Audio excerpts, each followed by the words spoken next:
welcome to the 24th edition of the Local Lowdown podcast. My name is Zach Bischoff, and I am, as always, joined by. Danny Shannon, sir. All right, you had me worried there for a second, Danny. I didn't think your audio was working, but alas, we will. I need you to move over to your off center there. But that's even shorter. Anyway, we will proceed. That's the other way. We are going to proceed on with. Never get this right. With today's program. So today we're going to talk about the first Chargers, Danny, cleaning house, firing both head coach, Dan Staley, and general manager. Brandon Staley. Thank you, Brandon Staley, and general manager. Yes, I forget what his name is. Zach, dude, it's great to be with you as always, man. But when you lose or when you give up 42 points and a half and then proceed to lose 63-21 to a team to a team that, sorry to interrupt, mere days ago got shut out by somebody who Yeah, no, Zach. So we literally found out we were doing this podcast live like not even a half hour ago.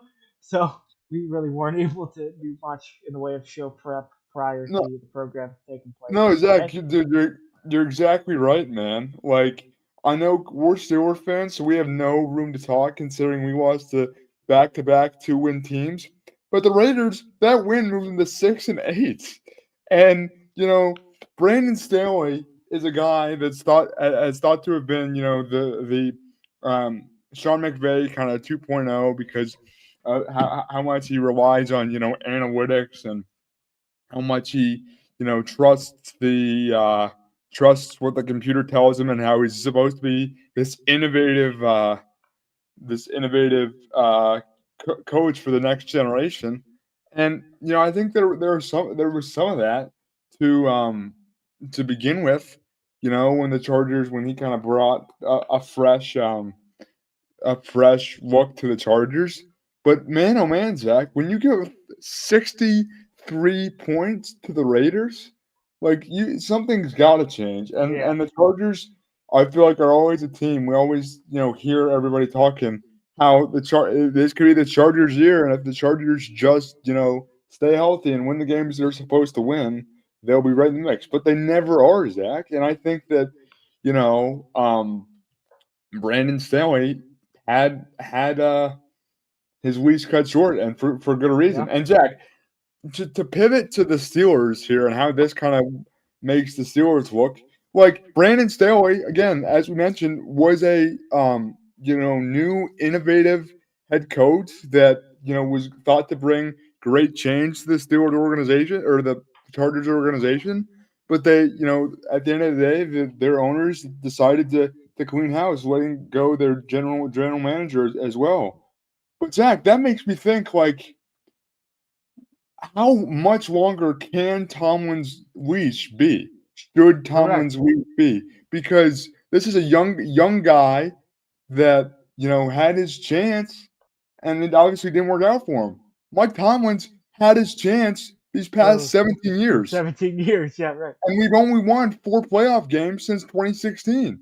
Yeah. So, like, and it takes a lot of guts, honestly, to do what the Chargers did, Zach. Yeah.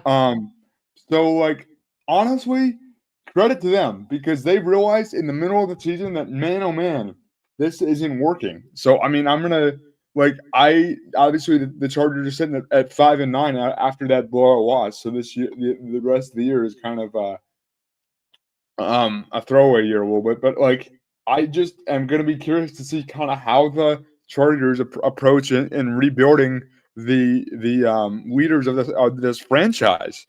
And I'm honestly real looking for Art Rooney II here to look at what the Chargers are doing and see how they proceed, because this should be this honestly isn't too far away for the Steelers, honestly, or at least I don't think that it should be, because when something doesn't work, you move on. That's what the Chargers did. Now it's time for the Steelers to do the same thing if this keeps happening. Yeah, keep that in mind. We're going to talk about that here in a second.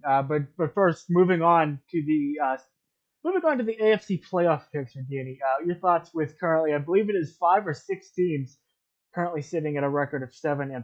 What do you think? How do you think the playoffs are going to shake out for the AFC? Dude, this is going to be a super, super entertaining um last few weeks to the season, man. I mean, there are still scenarios where the Jets could make the playoffs. Now, Seriously? obviously, that is not going to happen because teams like the Ravens at the number one seed, they're not going to lose out. Same with the Dolphins because everybody plays each other. But you get the point that there's still scenarios where the New York Jets, behind Zach Wilson, could still make the playoffs. So I mean, and it's just so funny because it literally the in the hunt graphic that always shows up I on love that. at footballs on Sunday. There's like 15 teams in there. Like, Yeah. I mean, and that's dude. This is what you want for the sport of football, man. But dude, this pains me to say, Zach, the Ravens look really, really good. Like their They do. offense, Zach, they put up 41 points against the Rams, and Tylan Wallace had a tremendous, tremendous punt return Call it against right the now. Are the Ravens getting to the Super Bowl right now? Right dude. now. They honestly are my Super Bowl pick from the AFC, and that pains me Yep, to me too. say, Me but too. they Me too. do. Me too. They have everything. Like they really have a solid team, and I mean it's just gonna be super fun to watch. And I think in terms of um like just um where the how the NFC shakes out, man. I mean, I do. I think the Eagles are still a good team. I know they've Hmm. had a couple losses, man, but they're still right in there. The 49ers could go on a run. I mean, there's just so many. The Cowboys. I every year I want to pick the Cowboys, man, but and I think this year might be their year, honestly. So I'm gonna say right now, if I had to pick a Super Bowl, it would be Ravens Cowboys, man. And those are two Hmm. teams that have been in the hunt for the past couple years. I think they might get over the hump this year, man. We get to hear Dak Prescott say, "Here we go," like 50 times. Yeah, So exactly, annoying. Here we go. man. Anyway, Dan, Oh, moving on to the Steelers game at hand here. They play actually tomorrow at yes. 4:30 p.m. Oh, Ken in the chat. Welcome in. Welcome in. He says, Ken says, in your opinion, if the Steelers lose the next game, will Tomlin be fired prior to season's end? And who would become interim coach if so? Danny. Oh man, Ken, I don't think that the Steelers ownership is ever gonna fire a coach in season, especially Mike Tomlin. Like I think that um they're just they're not that type of organization. And sometimes I wish there were Zach, honestly, because dude, after the pair of 2 win losses, like all Pittsburgh, man.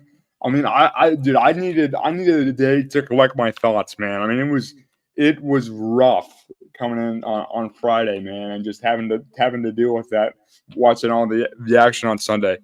I don't think the Steelers are going to fire Mike Tomlin in season though, because here's the frustrating part, Zach. Here is literally the frustrating part, in my opinion. And I'm just gonna be curious if you share the same sentiment. I mean, I think that there is a good chance that the Steelers will finish 9-8, somehow sneak in as the 7th seed to the playoffs, and we're gonna have this same conversation over again. Like Oh yeah, the like the national media is gonna be like another 9-8 seed. Like that's the frustrating part, Zach. Is like I know we do not look like we are not a good football team right now, but we still might find a way to win games that we're not supposed to win. And that yeah, gives us as Steelers fans false hope. And that just annoys me so much.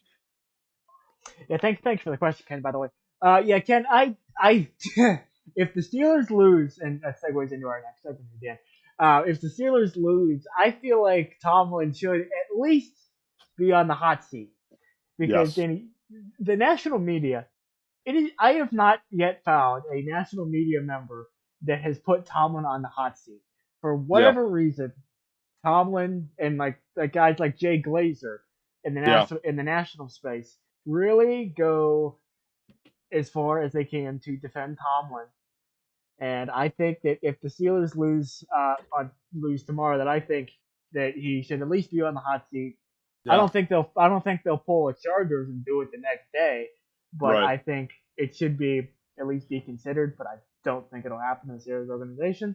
Because But you gotta. I mean, Jack, you gotta do that at that point because yeah, that's this is three. This if we. I mean, and obviously we're still somehow, some way in a playoff spot right now. yeah, Somehow, like, but I mean, if we dude, if we lose the Colts, and then if we let's say we lose two, even let's say we lose how many games we got left? We're 7-6 right now. So we got 4 games. If we lose 2 of the 4 and end up at 8-9, man, I mean, like that's not good. And I know that's yeah, only one game away, if one game went but we lost to two 2-win teams, Zach. yeah, So it in a row. it, it can't always be about, what the record says, like because we have to look at like the quality of the on-field product, and right now it's not there, Zach. And I think we can scapegoat all we want about the Steelers offense and Matt Canada, but now with Matt Canada being gone, it's squarely on Tomlin, man, Yeah, because he should not have even let Matt Canada call plays for 40 some games. I mean, that's bad. yeah. Yeah, I tell you, in short, Ken, I don't think the Tomlin will be fired after the. We need to make you a moderator. Yeah, we're gonna do that. I'm gonna make you a moderator in here, Ken. So whenever we do get big and we actually do get people talking in here, then you can make sure the chat remains civil for us. Thank you in advance for that, and thank you for your question, Ken. All right, now, and lastly, what was that? We got 15 minutes. All right, we can let's talk about the Pens, and the power play has seemingly sprung. Daniel, they have 4 goals in the past 72-ish hours. Give Yeah, me your thoughts on the very quick turnaround for the Penguins power play after going, hold on, 0 for 37, I think it is. yeah, yeah. I think that's what it was, Zach. Yeah. I mean, Zach, dare I say that the trip to Canada has rejuvenated the Penguins, man. I mean, like we I feel like a lot of times the Penguins, get to a game, get deep into a game, and then come overtime for whatever reason, whether it be a missed call as we've seen earlier this year, or just running out of gas, we fall short and we only pick up 1 point. Mm-hmm. That was not the case, Zach, on Wednesday against Montreal, man. I mean, I was just super, super thrilled, honestly, to see power play production and also to see um, just us not give up when we easily. I mean, the shootout went 12 rounds, I 12 believe, Zach. rounds. Yep. And Alec and Nedeljkovic stayed tough, man. Yeah, got I injured in mean, the middle of it, he, I, and then played 5 more rounds. Alex Nedeljkovic is a pretty dang good backup goaltender, man. He And I is. mean, He is. like he even said, I mean, the longest shootout that he'd been a part of to that point was 6 rounds in the NHL, Yeah. and that he basically did 2 regular shootouts and did not fold. And Jansen Harkins on the dad's trip Yeah. got the goal that decided it, man. I mean, I Yeah. think that is a statement win for the Penguins. He actually did 4 because aren't NHL shootouts, aren't they 3 man? I think they're 3 man. What's Are that? they? Aren't NHL shootouts 3 man or are they 5 man? Yeah, no, Zach. I Yeah, think yeah, they yeah, yeah. no, they're 3 man, so it's 4. Yeah, exactly. 4 4, regular yeah. shootouts. Right, right, right. Um. All right. Where was I going to go with that? Yeah, I'll talk about the Douglas for a second. I mean, that really just shows the resilience of Nedeljkovic. As he got injured, excuse me, in I think the fourth or fifth round of the shootout, and he got back in there. Yeah, Um, And it got to a point where I'm thinking, are they gonna? What do we do when we run out of guys? I mean, I think Right. it was like I think it was Jansen Harkins that got Yeah, it was Harkins. got the winning goal there. I like Jansen Harkins. He deserves more of a shot. Yeah. Danny, these your thoughts on the Pens the last couple of games, and then we can wrap this up here. Yeah, no, I mean, Zach, like you said, man, I mean, dude, we were obviously deep in deep in sadness when the Penguins were 0 for 37 on the power play because the power play is made up of a number of Hall of Famers. So I mean, when we got Crosby, Malkin, Letang, and Carlson on our power play, and Mm-hmm. we couldn't score for 37 times. But Zach, that just shows right ebbs and flows of a season, right?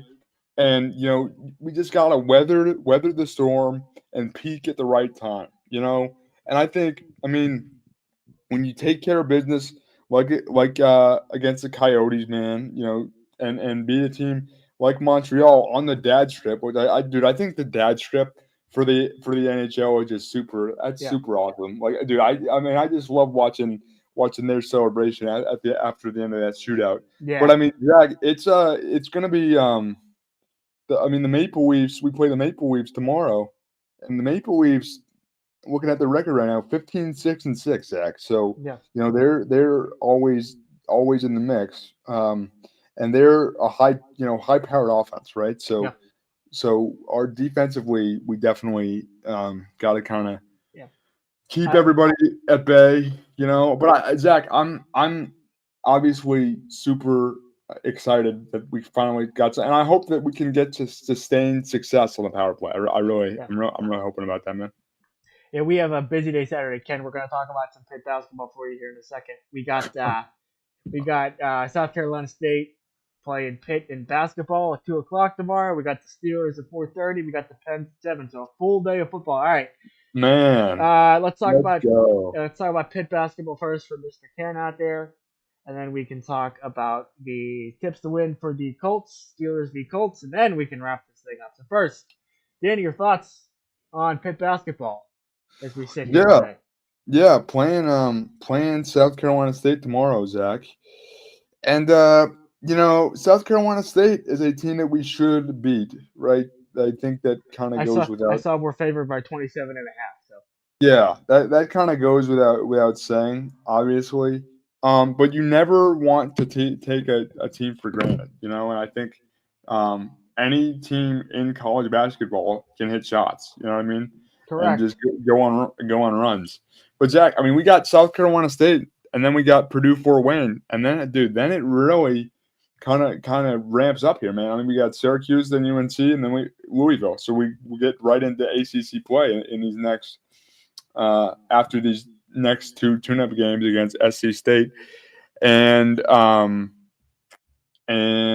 sorry, I had it for Purdue 4-1. Yeah. Mm. So I mean, and we saw against Canisius, this is a team that I Who? definitely thought we were favored by at least 20 points, and um, we beat them 82-71, and I mean Yeah. that was after that was it was we were down going into halftime if I'm not mistaken. So I'm just looking for. I mean, obviously, I want Bub Carrington to continue to impress. I mean, through 10 games, man, 11 games now. He's been really good. I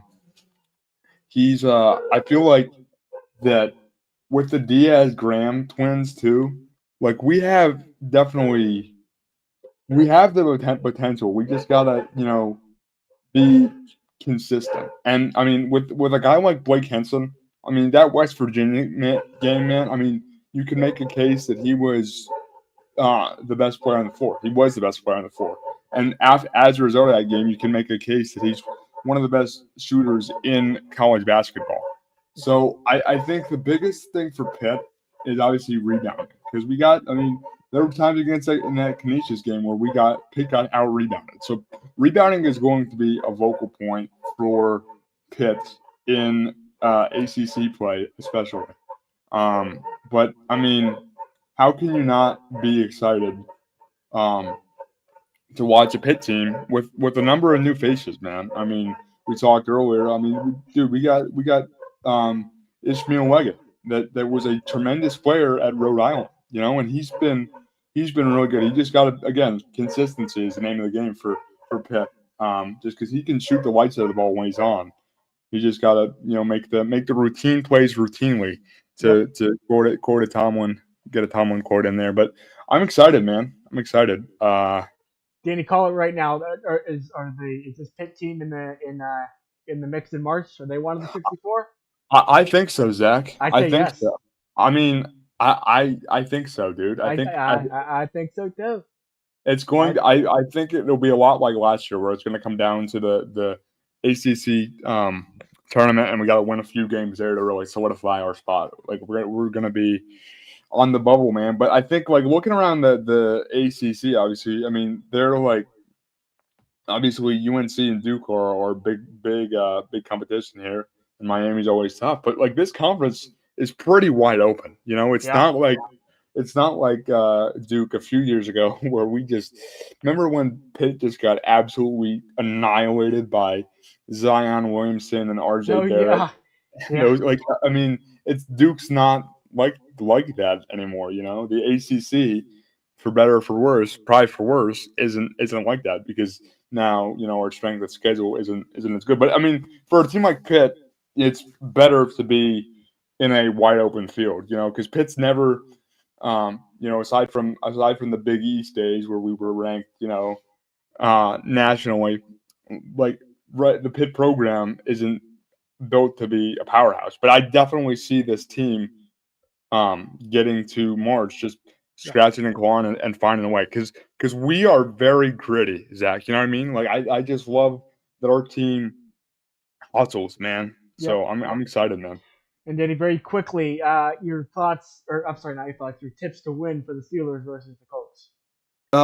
Zach, I would say just please, please, please, please, please, please, please, please, please, please, please, please, please, try to execute way better than you did against the Cardinals and the Patriots because Great answer. I'm sure. what we just like we have again we got we have a chance. Yeah, we This is do. this is where we're at. So I'm looking, and I know it's hard to turn the page, say to turn the page to all the players. When we as fans are still not turning the page. But my hope is that they have turned the page and are solely focused on Saturday at 4:30 against the Colts. Because again, the Colts are a team that we can beat. But we also, Zach, we cannot, like, we gotta want it. I think a lot, like Big Ben was saying that maybe the Steeler tradition isn't the same as it was, and how reports have said that the team's not as close as they've been in the past. It's not the same vibe in the locker room as it had been in the past, and that sometimes players think that because they wear the Steelers colors that entitles them to wins. We got to know who we are. The Pittsburgh Steelers. We like deserve to have swagger Mm-hmm. about us. Like we know who we are. We know what we've built. You know, but we also at the same time got to channel that and like fight, man. I mean, I just want to see a team that's hungry and mad that we lost to two-win teams because we should be absolutely furious about that. I mean, Zach, think about what it would be like if instead of sitting at 7-6, we were sitting at 9-4. And Mm-hmm. that's what everybody thought that would happen. That didn't happen. But still, again, I keep saying somehow, some way, we're right in the mix. So show who we are. You know what I mean? Yeah. And Danny, your brief final thoughts on all things discussed here on this what is it, Friday afternoon.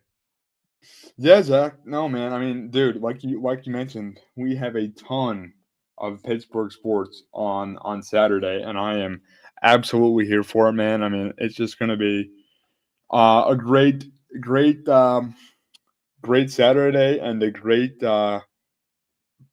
holiday season for the sports world. And Zach, enjoy the weekend, buddy. Yep. Enjoy all the sports, man. Always appreciate you, buddy. A episode, what is it, 25 on Sunday, but perhaps maybe Sunday, Monday, Oh yeah, dude, Sunday, gotta get we'll do some Sunday, Steelers thoughts, I'm sure, man. Sunday clear for you.